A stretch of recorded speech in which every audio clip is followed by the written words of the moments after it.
Hello' বন্ধু বান্ধৱীসকল, কাইলৈ যিহেতু কাতি বিহু, তো আপোনালোকৰ বিহু লাগিছেনে বাৰু? যদি নাই লগা, ব'লক মই অকণমান বিহু লগাই দিওঁ। এয়া বিহু বুলি ক'লে পিঠা মেইন নহয় জানো? সেইবাবে এয়া মায়ে ধুনীয়াকৈ পিঠাগুড়ি খুন্দি পূৰা ৰেডি। কাৰণ দেউতাক বিহুত পিঠা লাগিবই, বাকী একো নহ'লেও কথা নাই। সেইবাবে চাওকচোন, এয়া পিঠা নাৰিকল ৰুকাত লগাই দিছোঁ আজি। এনেই ময়ে কৰোঁ এইটো কাম, কিন্তু আজি দেউতাহঁতনে কৰাইছোঁ।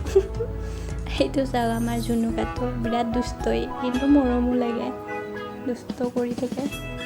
আৰু মায়ে এইফালে চেনি সানি আছে নাৰিকলখিনি, আৰু কেৰাহীখন গৰম কৰি মই ৰখি আছোঁ ভাজিবৰ কাৰণে। আৰু এয়া লৰাই পূৰা ভাজি আছোঁ। নাৰিকল ভজাটো কিন্তু বহুত কষ্টৰ কাম দেই, হাত বিষাই যায় লৰাই থাকি। নাৰিকল পিঠা বাৰু কাৰ প্ৰিয় জনাবচোন। আৰু এইফালে মই বনাব ষ্টাৰ্ট কৰি দিলোঁ। এয়া চাওক, ধুনীয়াকৈ নাৰিকল দি মেৰিয়াই দিম এতিয়া। যেনে তেনে বনাইছোঁ আৰু পিঠাকেইটা, কাৰণ পিঠাগুড়িখিনিৰ আঠা বহুত কম আছিল, যিহেতু চাউলখিনি পুৰণা হৈছিলে সেইবাবে। আৰু ইফালে মায়ে পূৰা নাৰিকল আৰু চুজিৰ লাড়ু বনাই আছে, টিভি চাই হাঁহি দিব এতিয়া চাওকচোন। আৰু নাৰিকলৰ লাড়ু বুলি ক'লেতো আৰু নোখোৱাকৈ থাকিব নোৱাৰি নহয় জানো? খায়েই দিলোঁ আৰু এটা। আৰু এইখিনিয়ে আছিলে আজিৰ ভিডিঅ'টো।